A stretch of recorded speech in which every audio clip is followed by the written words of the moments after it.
고라 자손의 시로서 비탄의 시입니다. 비탄의 시는 질병 중에 있거나 고통 중에 있을 때 탄식하며 호소하는 내용으로 되어 있는데, 그 내용이 애처롭고 구절구절마다 탄식과 숨이 넘어가는 호소와 절규로 되어 있습니다.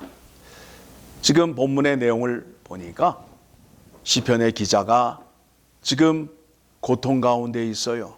그래서 하나님께 간절히 기도를 하는데, 내 기도를 들어주세요 라고 간절히 기도하는데 3절을 보게 되니까 무릇이라는 단어가 나오죠.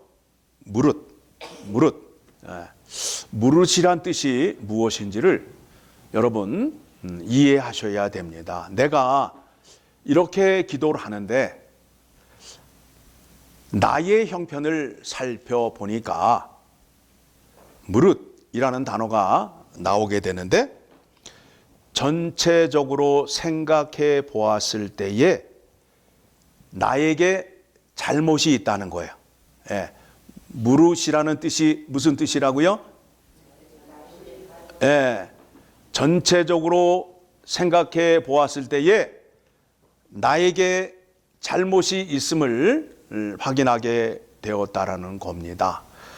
그러면서 그 고통의 아픔, 또 자기가 당하고 있는 상황, 또 주변에 있는 사랑하는 자들이 다 나를 떠나갔고 나의 고통이 물이 나를 에워싸듯이 물속에 잠겨 있는 것과 같이 고통 가운데 있음을 탄식하며 기도하고 있습니다. 시편의 기자가 이렇게 기도를 하는 데 있어서는 이 땅에 사는 사람들에게는 모두 원죄라는 죄가 있습니다. 또 구원받은 백성들 가운데에도 때로는 고난과 환난을 당하는 경우가 있습니다. 이렇게 당하는 이유가 무엇이냐 하면 하나님을 떠났을 때에 그와 같은 일이 일어난다는 거예요. 하나님을 떠났을 때에 그와 같은 일이 일어난다는 겁니다. 자, 여러분 성경을 읽어보시고 또 말씀을 듣는 가운데에 하나님께서 우리에게 요구하시는 것이 완전한 자를 요구하는 거예요. 내 앞에 내 말을 들으라는 거예요. 후자가 되는 거예요. 후자가 되는 거예요. 하나님을 떠나게 되면 죄가 된다라는 것을 오늘 설교를 통해서 확인해 드리려 합니다. 자, 여러분, 우리가 잘 알고 있는 탕자가 있잖아요. 탕자 비유를 통해서 하나님을 떠나게 되면 죄가 된다라는 것을 확인해 드리겠습니다. 자, 누가복음으로 갑니다. 누가복음 15장을 가게 되면 우리가 너무 잘 알고 있는 말씀인데, 좀 성경을 보면서 말씀을 보게 되면, 사실대로 말씀을 보게 되면 거기에 거품이나 뻥이 좀 제거할 수 있어요. 그런데 뻥이 너무 많이 들어가 있으니까 성경에서 전하고자 하는 말씀을 받아들이지 못하는 실수를 범하게 됩니다. 11절 보게 되니까 어떤 사람에게 두 아들이 있대요. 그래서 맏아들, 둘째 아들. 그런데 둘째 아들은 탕자라고 소개를 하고 있습니다. 그런데 둘째가 12절을 보게 되니까 둘째가 뭐라고 그래요? 아버지가 죽지도 않았는데 뭘 달라는 거예요? 유산을 달라는 거 아니에요? 그래서 유산을 챙겨서 어디를 갔어요? 이방 나라에 가서 어떤 생활을 했어요? 허랑방탕하여 그 재산을 다 날리게 되었어요. 그래서 14절을 보게 되니까 다 없앴는데 또 그 땅에 뭐가 들었어요? 흉년이 들었어. 이게 엎친 데 덮친 격이라고. 안 되려면 뭐 다른 게 계속해서 안 되는 게 몰려오는 거예요. 지금 탕자에게 그렇게 되었습니다. 그래서 이제 궁핍하게 되었죠. 자, 15절 시작. 가서 그 나라 백성 중 한 사람에게 붙여 사니 그가 그를 들로 보내어 돼지를 치게 하였는데, 자, 그 땅에 흉년이 들어서 이 사람이 그 땅에 사는 한 사람에게 붙어 살게 된 거예요. 그런데 그 사람이 탕자를 종으로 삼아서 들에 나아가서 뭘 치게 했다고요? 돼지를 치게 했다고요. 그러면 유대인들은 돼지를 정한 동물로 보고 있어요? 부정한 동물로 보고 있어요? 예, 가까이 하지 말라라는 그 부정한 동물로 취급하고 있는데, 지금 탕자가 아버지를 떠나서 이방 나라에 가서 자기 마음대로 살다가 보니까 아버지 밑에 있을 때는 둘째 아들로서 그 집안은 어떤 집안인지 여러분 잘 알죠? 그 집안의 종들은 배불리 먹고 부유하게 살잖아요. 그러면 탕자는 아버지를 떠나지 않게 되면 그는 아버지의 아들이라는 신분을 얻게 되었는데, 아버지를 떠나서 이방 나라에 가게 되니까 그의 신분이 뭐가 됐어요? 종이 되어버렸잖아요. 종이 되었잖아요. 그래서 16절 시작. 그가 돼지 먹는 쥐염 열매로 배를 채우고자 하되 주는 자가 없는지라. 예, 쥐염 열매가 어떤 건지 아셔요? 여러분, 콩 아시죠? 콩이 어떻게 생겼어요? 자루처럼 생겨서 길쭉하게 생겨서 안에 이렇게 들어가 있잖아요. 그렇게 생긴 열매예요. 들에 나는 그렇게 생긴 열매란 말이에요. 그 열매를 돼지가 먹는데 탕자가 그걸 먹으려고 하는데 배불리 먹을 수 없는 형편에 있게 된 거예요. 예. 처지가 어떤 처지인지 알겠죠? 예? 자, 그래서 17절 시작. 이에 스스로 돌이켜 이르되 내 아버지에게는 양식이 풍족한 품꾼이 얼마나 많은가. 나는 여기서 줄여 죽는구나. 그때 누구를 생각했어요? 아버지를 생각한 거예요. 그러니까 어떻게 해야 돼요? 아버지 집으로 돌아가야 될 거 아니에요? 돌아가야 될 거예요. 그래서 18절 시작. 내가 일어나 아버지께 가서 이르기를 아버지, 내가 하늘과 아버지께 죄를 지었사오니. 자, 탕자가 지은 죄가 뭡니까? 탕자가 지은 죄가 뭐예요? 아버지 품을 떠난 게 죄란 말이에요. 떠난 게 죄예요. 그러니까 하나님 앞을 떠난 게 죄예요. 다시 하나님 앞으로 돌아오게 되면 문제가 다시 원래 자리로 돌아가요. 그렇죠? 돌아가요, 안 돌아가요? 돌아가잖아요. 그래서 이제 여러분, 회개를 하는 데 있어서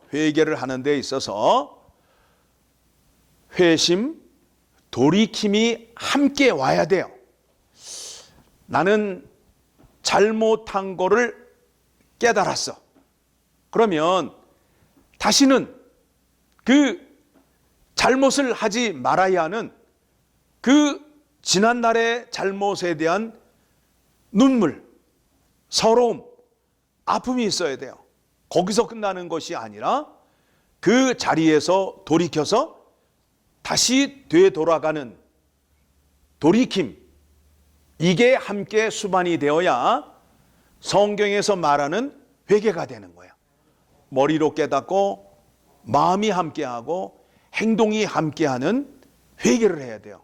지금 탕자가 그와 같이 깨달음을 얻어서 아버지 집에로 돌아가잖아요. 아버지 집에는 좋은데 하면서 계속 들판에 있는 게 아니라 내가 아버지 앞에 죄를 지었사오니 아버지 앞에 가서 용서를 받아야 되겠구나 하면서 이제 아버지 집으로 돌아가게 됩니다. 그랬더니 아버지가 둘째 아들을 잊었어요? 안 잊었어요? 예, 먼 그 상고 밖에서 저 버스 정류장에서 아버지가 나와 계신 거야. 그런데 아버지가 탕자를 보자 어떻게 해요? 누가 달려가요? 아버지가 달려가서 아버지가 그의 얼굴을 감싸고 눈물을 흘리며 맞이해 주는 거예요. 그러니까 탕자가 염치가 없으니까 아버지 죄송합니다. 저를 집안에 품꾼 종의 하나로 삼아 주시옵소서. 그러니까 아버지가 뭐라고 그래요? 예, 무슨 말이니? 너는 내 아들이다 하면서 그 아들을 둘째 아들로 다시 인정을 해주고 그에게 좋은 옷과 금가락지와 신발을 신겨주고 그 다음에 살찐 송아지를 잡아서 뭐라 그래요? 우리 함께 즐기자라고 말씀하시잖아요. 그렇죠? 다시 한번 확인하고 갑니다. 탕자가 지은 죄가 뭐라고요? 아버지를 떠난 죄입니다. 자, 그렇다면 이 땅에 있는 사람들이나 또 고난을 받고 있는 사람들의 특징이 무엇이냐면 하나님과 떨어져 있는 사람들이라는 거예요. 그래서 하나님과 떨어져 있는 사람들을 다시 하나님 앞으로 돌아오게 하기 위해서 이 땅에 누가 오신 거예요? 예수 그리스도가 오신 거예요. 그래서 예수 그리스도가 요한복음 14장 6절의 말씀에 이렇게 말씀하잖아요. 요한복음 14장 6절의 말씀 같이 봅니다. 자, 찾으셨으면 함께 읽겠습니다. 예수께서 이르시되 내가 곧 길이요 진리요 생명이니 나로 말미암지 않고는 아버지께로 올 자가 없느니라. 그러니까 예수 그리스도를 통해서 누구에게로 가는 거예요? 아버지에게로 가는 거예요. 그러니까 우리의 신앙의 궁극적인 목적은 하나님 아버지에게로 가는 거예요. 하나님 아버지에게로 가는 거예요.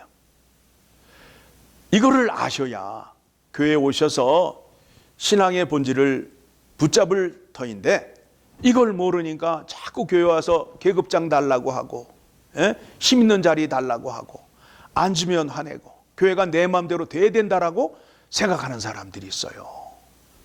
그거는 신앙이 아니에요. 신앙이 아니에요. 하나님 아버지 앞으로 돌아가는 거예요. 우리 지난주 설교를 통해서도 확인했잖아요. 이제 우리 앞에 어린 양의 혼인잔치가 있잖아요. 누구 앞에서? 아버지 앞에서. 아버지 앞에서.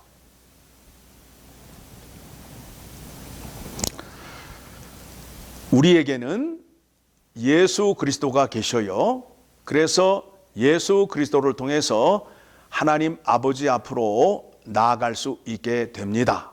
그러면 이제 나아가는 방법에 어떤 것이 있는지 예수 그리스도를 붙잡고 예수 그리스도와 함께하면 된다라고 하게 되면 하나의 큰 줄거리는 외치고 있는데 어떻게 예수 그리스도를 붙잡고 어떻게 예수 그리스도를 따라가야 하는지 이제 말씀을 통해서 확인합니다. 예수 그리스도께서 성만찬을 하실 때에 대야에다가 물을 떠다가 제자들의 발을 씻기셨죠. 그때에 베드로의 발을 씻기려 하니까 베드로가 뭐라고 그래요? 절대 이런 일이 있을 수 없습니다. 어떻게 선생님이 내 발을 씻을 수가 있습니까? 라고 하니까 예수 그리스도께서 뭐라고 그래요? 내가 만일 너의 발을 씻겨주지 아니하면 나와 너는 상관이 없게 된다라고 말해요. 그러니까 베드로가 그래요? 그러면 목욕도 씻겨주시지요. 그러니까 예수님께서 이미 목욕한 자는 다시 몸을 씻을 필요가 없고 발을 씻어야 된다. 그런데 유대인들은 매일매일 발을 닦아야 했어요. 왜 그러느냐 하면 그 사람들의 신발은 샌들이에요. 먼지가 나는 그 모래밭을 걸어 다녀야 되니까 발을 씻어야 집 안으로 들어갈 거 아니에요. 발을 안 씻고 들어가게 되면 어떻게 해요? 집안이 모래밭이 돼버리잖아요. 그래서 발을 닦는 풍습이 있게 됩니다. 그러면 몸을 씻었다 하는 것은 구원을 받았음을 말하고 있는 것이고, 구원을 받게 되면 이제 예수 그리스도의 말씀을 따라 그 말씀으로 우리의 죄를 씻어야 된다는 거예요.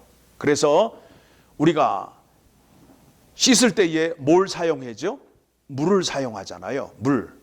물이 어떤 성질을 갖고 있느냐 하면 더러운 것을 떼어내게 하는 그 성질을 갖고 있잖아요. 그렇죠?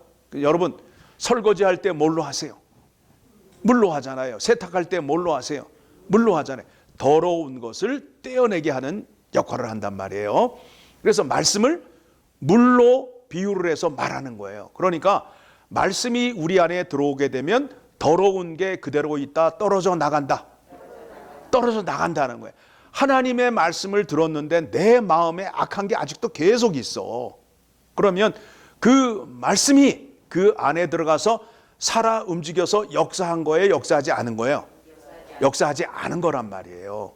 하나님의 말씀이 내 안에 들어와서 살아 움직이게 되면 내 안에 더러운 것이 밖으로 나아갈 수밖에 없다. 그래서 이 표현을 어떻게 했느냐 하면 더러운 것을 여러분 따로 모아요 쓰레기통에 버려요. 버린단 말이에요. 죄의 더러움을 한 곳에 모아 간직하는 것이 아니라 버린다라는 표현을 쓴단 말이에요. 그렇죠? 버리게 되면 다시 찾으러 가요? 아침에 버렸는데 아까워. 다시 갖다 다시 붙여야지. 이렇게 하지 않잖아요. 쉽게 우리에게 표현을 하고 있는 거예요. 하나님의 말씀이 내 안에 들어오게 되면 내 마음 안에 부정한 것들, 더러운 것들, 하나님이 싫어하는 것들이 어떻게 된다? 씻겨 나간다. 그러면 씻겨 나가게 되면 이제 어떻게 돼요? 나는 정결한 자, 깨끗한 자가 되게 되는 거죠. 그렇죠? 말씀을 읽으시고 그 말씀을 따라서 예수 그리스도에게 기도하시는 거예요. 그래서 이 말씀이 어디에 나오게 되느냐 하면 요한일서로 갑니다. 요한일서를 가게 되면 1장 7절 말씀이 물이라고 표현이 되어 있고 또 예수 그리스도가 빛이라는 거예요. 그러면 빛이 내 안에 들어오게 되면 어두움이 물러간다는 거예요. 늘 그 범죄의 역사는 언제 일어난다? 밤에 일어난다는 거예요. 어두울 때 일어난다는 거예요. 내 마음이 어둡잖아요. 그러면 범죄하고 싶은 마음이 죄를 짓고 싶은 마음이 생겨나는 거예요. 그런데 빛 대신 예수 그리스도가 들어오게 되면 어두움이 어떻게 돼요? 물러간단 말이에요. 7절 시작. 그가 빛 가운데 계신 것 같이 우리도 빛 가운데 행하면 우리가 서로 사귐이 있고 그 아들 예수의 피가 우리를 모든 죄에서 깨끗하게 하실 것이요. 그렇죠? 예수님의 가르침, 예수님의 말씀을 내 마음 안에 들어오게 하고 그 말씀이 이제 내 마음판에 새겨지게 되면 더러운 것들은 씻겨 나간다라고 말씀하고 있어요. 그렇죠? 그리고 여러분들이 죄를 짓게 되면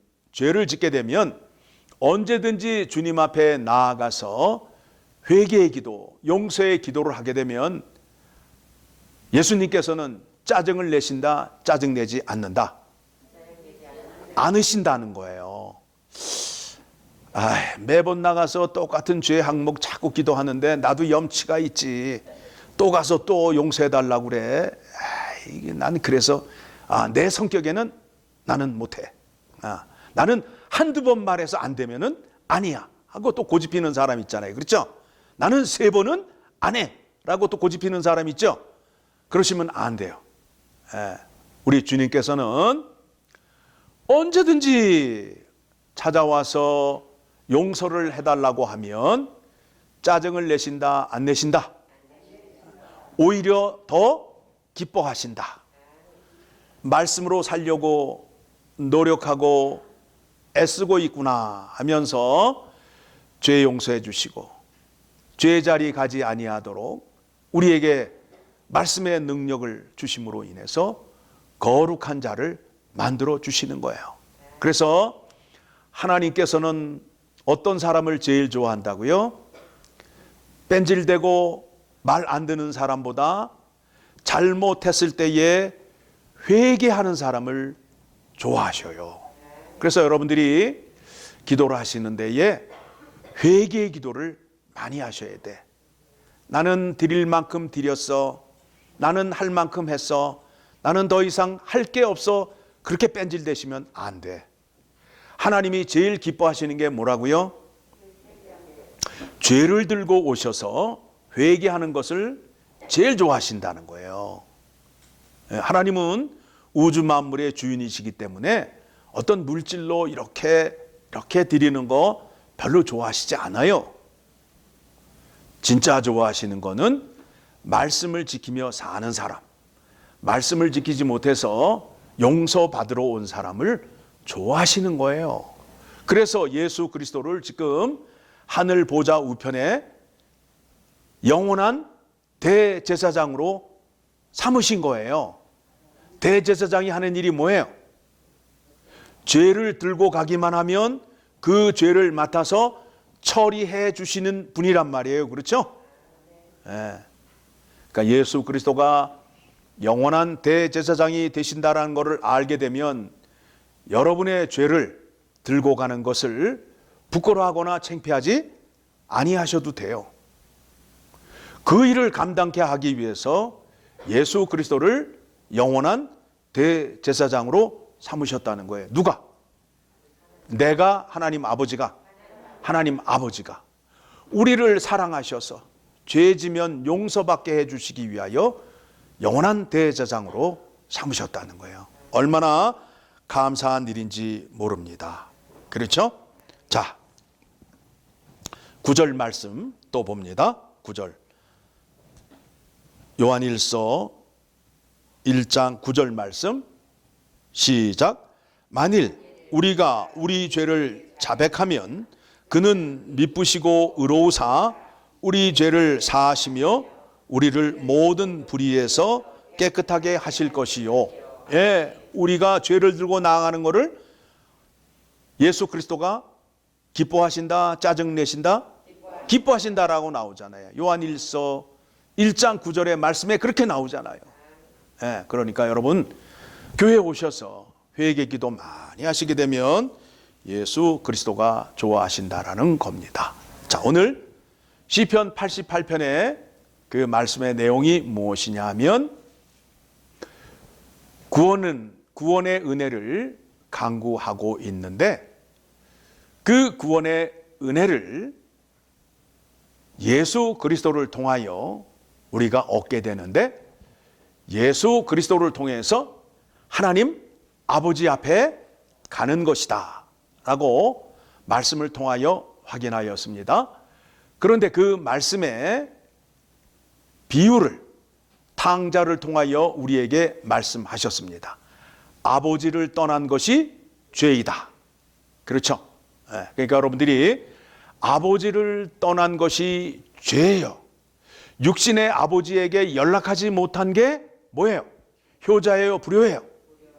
그렇듯이 여러분들이 하나님 아버지 앞에 날마다 나오시거나 생각나면 나오시거나 이렇게 하셔서 하나님 아버지 앞에 자꾸 나오셔서 하나님의 말씀을 들으셔야 된다고요. 지난달에 갔다 왔으니 이번 달에 교회는 안 가도 되겠지. 이러시면 안 된다는 거예요. 안 된다는 거예요. 주일날 하나님께서 너와 내가 만나자 하면서 약속한 시간이에요. 2022년 한 해를 주시면서 하나님께서 약속 시간을 우리에게 다 주셨잖아요. 주일날 10시는 누구를 만나는 시간? 근데 자꾸 그걸 바꾸잖아요. 내가 바빠서. 이미 약속이 되어 있는 거예요? 안 되어 있는 거예요? 선약이 되어 있잖아요. 그런데 그 선약이 된 걸 자꾸 자기가 바꾸려고 그런다고. 누가 만나자고 하니까 넘어가는 거예요. 그러면 그 사람은 하나님을 사랑하는 사람이 아닌 게 되는 거예요. 그러니까 여러분들, 하나님과 약속된 시간이 이미 스케줄이 다 짜 있어요. 올해 게 이미 짜져 있죠. 내년 거는요. 그런데 자꾸 그 약속을 어기시거나 자기 마음대로 바꾸시려고 하게 되면 하나님을 기쁘게 하는 사람이 아니잖아요. 그렇죠? 그러니까 가급적이면 여러분들이 계획을 잡으시는데 하나님과 만나기로 약속된 시간에는 피하시는 거예요. 그게 하나님께 복을 받는 근원이 된다는 거예요. 하나님을 떠난 자는 죄가 된다는 것을 오늘 말씀을 통해서 확인하였습니다. 기도하겠습니다. 하나님 아버지, 감사합니다. 오늘 말씀 통해서 하나님을 떠나는 것이 죄인 것을